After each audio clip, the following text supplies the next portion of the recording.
Okay, part 24, Ford haul truck. As you can probably see in the background of the frame and kind of the bench area,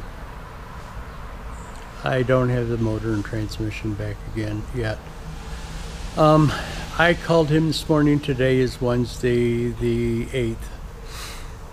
I called him this morning. He's got the bell housing on the engine, but he doesn't have the manpower or the manpower time to get the two of them bolted up together to make sure everything fits all right. He wants me to call him back this afternoon and double check to see if he can have it, but I don't have it yet, and it's been 2 months probably since he's had this thing, and I'm getting annoyed. I've said this in the last video. I'll say it again. I'm annoyed. You know, it'd be one thing if the thing was held up because of me, but when it's held up by somebody else, it's annoying to you.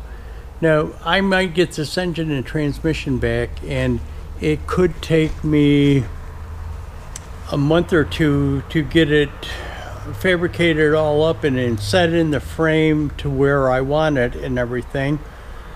And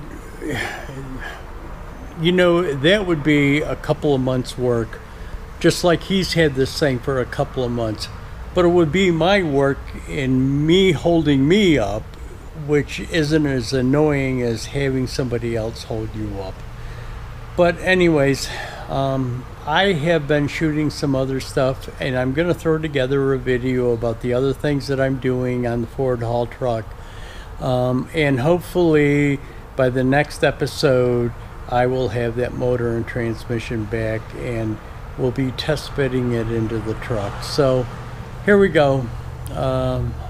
Ford haul truck, part 24. Let me show you what I've got going on here. What I did is I pulled the porta power out, got some extensions in. Luckily I had a couple of extensions that fit perfectly into this thing. So what I'm gonna do here is kind of pan you up and down a little bit. I've got pressure on this thing, but I've got it overextended because I know exactly what's going to happen is that it's going to pop back down again. What I'm going to do is pick you up and show you the top, how it's overextended. Hopefully you can see that there's a bulge up in this area right here where I pushed it up too far, and purposely, because I know that that thing is going to want to come back down again.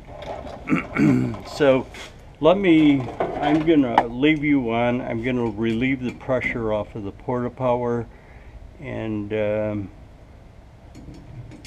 see what happens.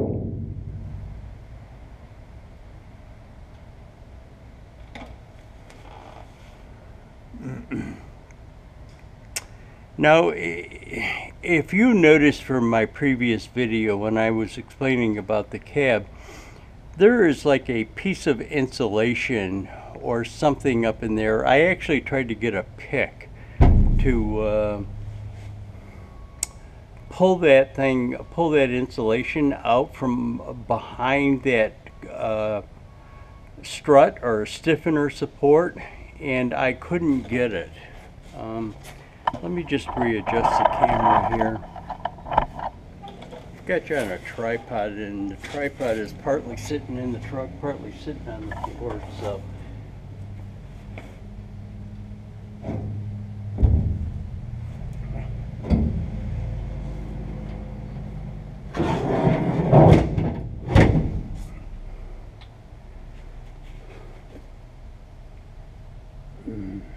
Well, actually it didn't come back down like I thought it would. Maybe I extended it up enough that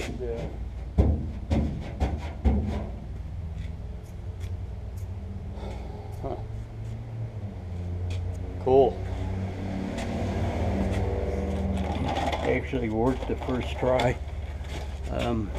As you can see though, well, I'm not sure if you can see or not.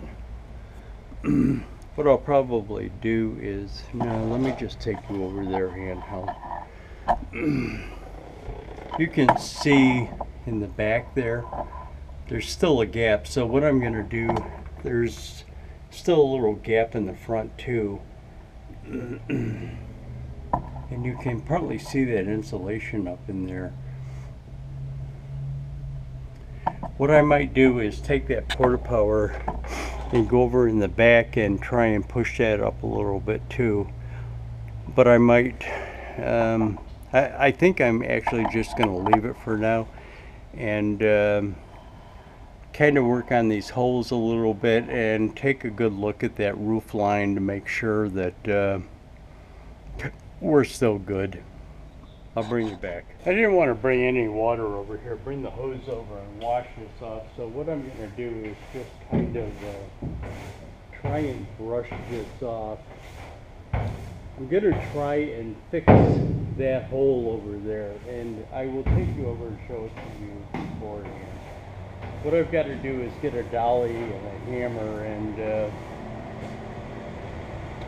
try and straighten the metal out. The metal has kind of been depressed, and there's a spot in here where it was actually down, and I popped it back up. But if you can see, this is depressed in there. I've got you handheld here, and I don't know whether you can see it, but that needs to be pushed up. So what I'm going to actually do is put a dolly on the top of it and hit up from it underneath with a hammer and see if I can get that depression out of there a little bit.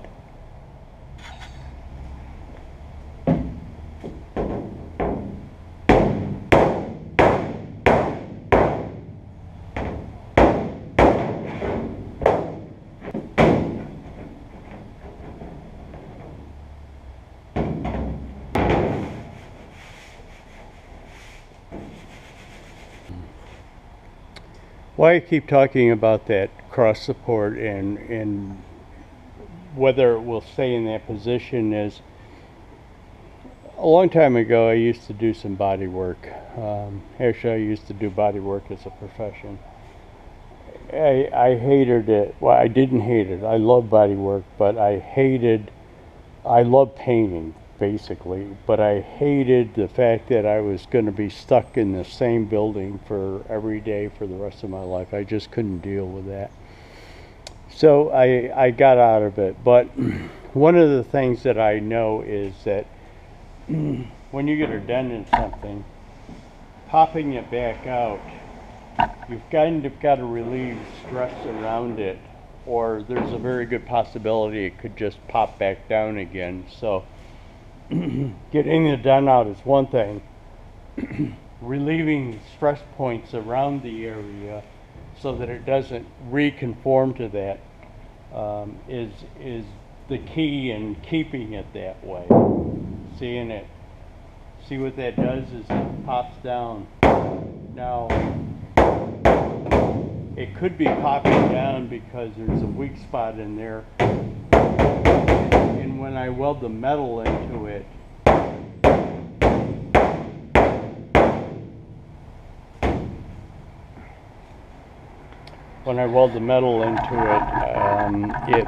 it might relieve itself or stay in that spot.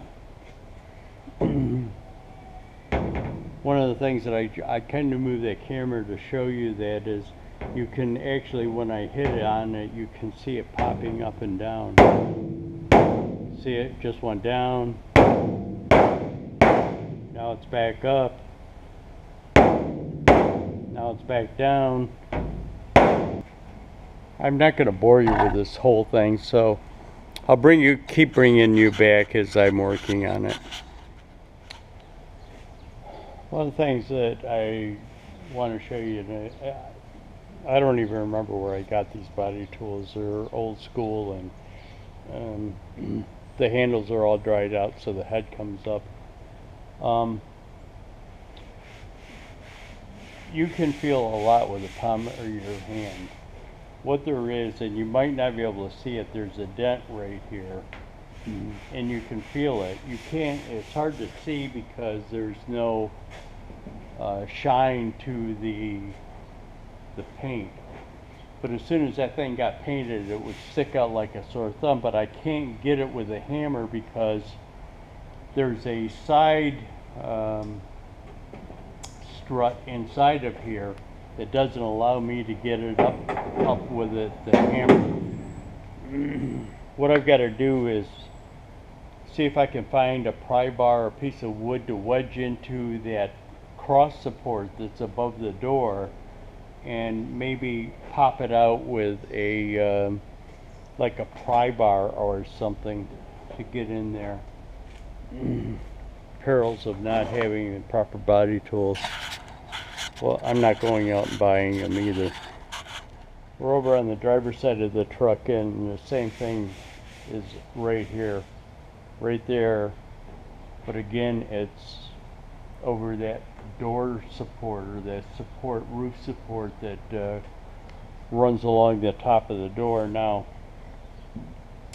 it's not tight, there's a gap in between the support and the body panels so that I can get back in there, but that thing would stick out like a sore thumb once this thing is painted and there's a gloss to it. But I'll fix that the same way as I will the other side.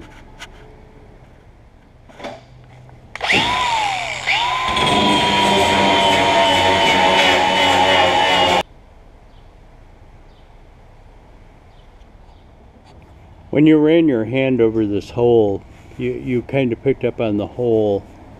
You didn't pick up on these things. Where there's paint left in there are depressions in it.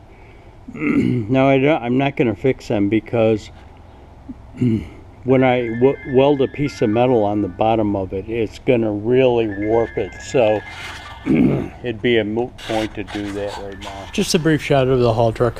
What I've done is I'm kind of waiting for that fiberglass stuff to dry up, and I might be going in another direction for those other little pinholes in that fender, but I'll bring you back to that at a later point. So while I was waiting for it to dry, waiting for a video to produce, what I did is I came over here and pulled the two wheels tires off of the driver's side of the haul truck. Now why I did this is, as long as I have to, or as long as I'm going to be painting this thing, I wanted access to be able to get at the frame and everything. And as you can see, with the tires and wheels on, there really is very limited access to be able to get a spray gun in here.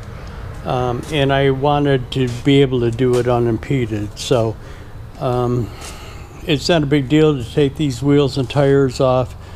I think there's 5 bolts, and get the wedges out of it. But anyways, I'm pulling them off.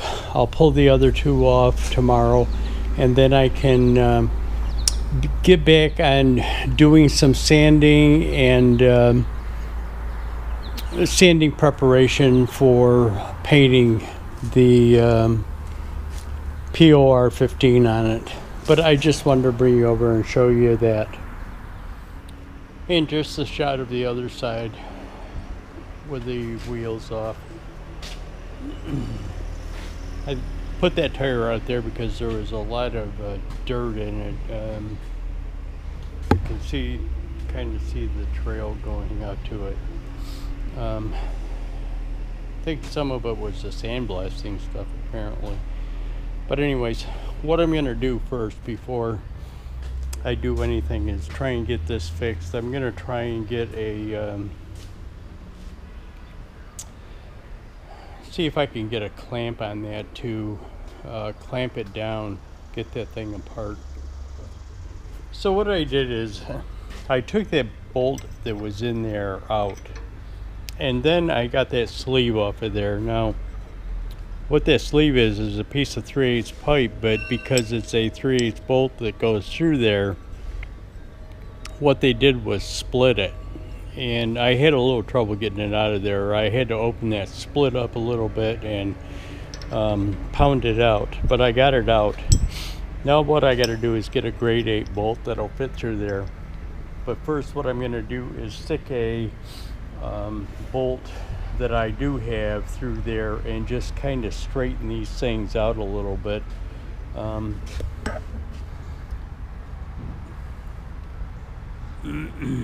Just straighten it out so that I can get that bolt and nut in through there. Bring it back there. Okay, there's that spring shackle fixed. I went out and got a grade 8 bolt and stuck through it with a lock washer on it. I've got to get some acetone and clean up that PB blaster that I sprayed onto it, trying to take it off. But I'll clean that up, and then I'm going to start sanding back here so that I can paint. Bring you back. Okay, here we are back over to the haul truck frame. This is a part that I had painted before. This section in here up to about here, and what I did is painted the back side of it. Now I just painted the back side of it because I'm kind of running a little bit low on paint. Do I have enough to paint most of the front side of it? I do, but I kind of figured that I would stop. Now I called the salvage yard guy. He's got all of the parts, but he wants to test fit it together to make sure that everything fits properly. So he's going to try and do that this afternoon. This afternoon being, today is Wednesday. He's going to try and do it this afternoon, and I'm going to give him a call tomorrow and find out what's going on. But anyways, I just kind of wanted to show it to you. That's it, the POR 15 base coat. Now I've got to tell you, I haven't shot up underneath it.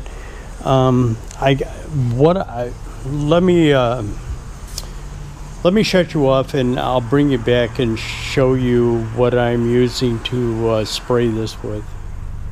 Okay, so here we are over to the bench, and this is the gun that I'm using to spray with it. It's called an Eclipse, and the model number is 8200. I don't know what that 78 on the handle is for. Maybe that's the year that it was made. But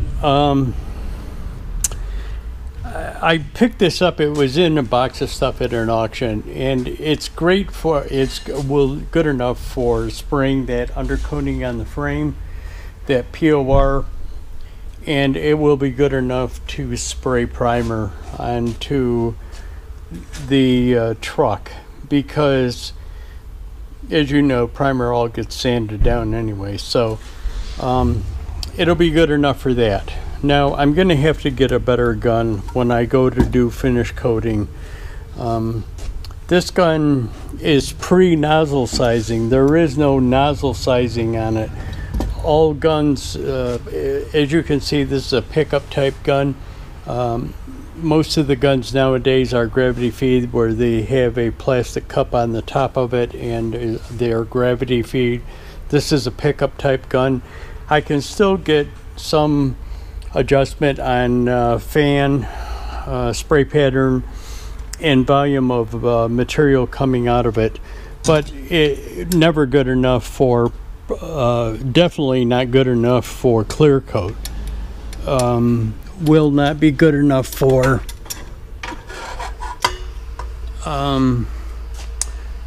base coat or color coat and clear coat. I've got to get a new gun for that, but it's good enough to put the that POR rust proofing or rust preventative on the frame and wheel wells, and to use it for primer on the cab or fenders, hood, etc.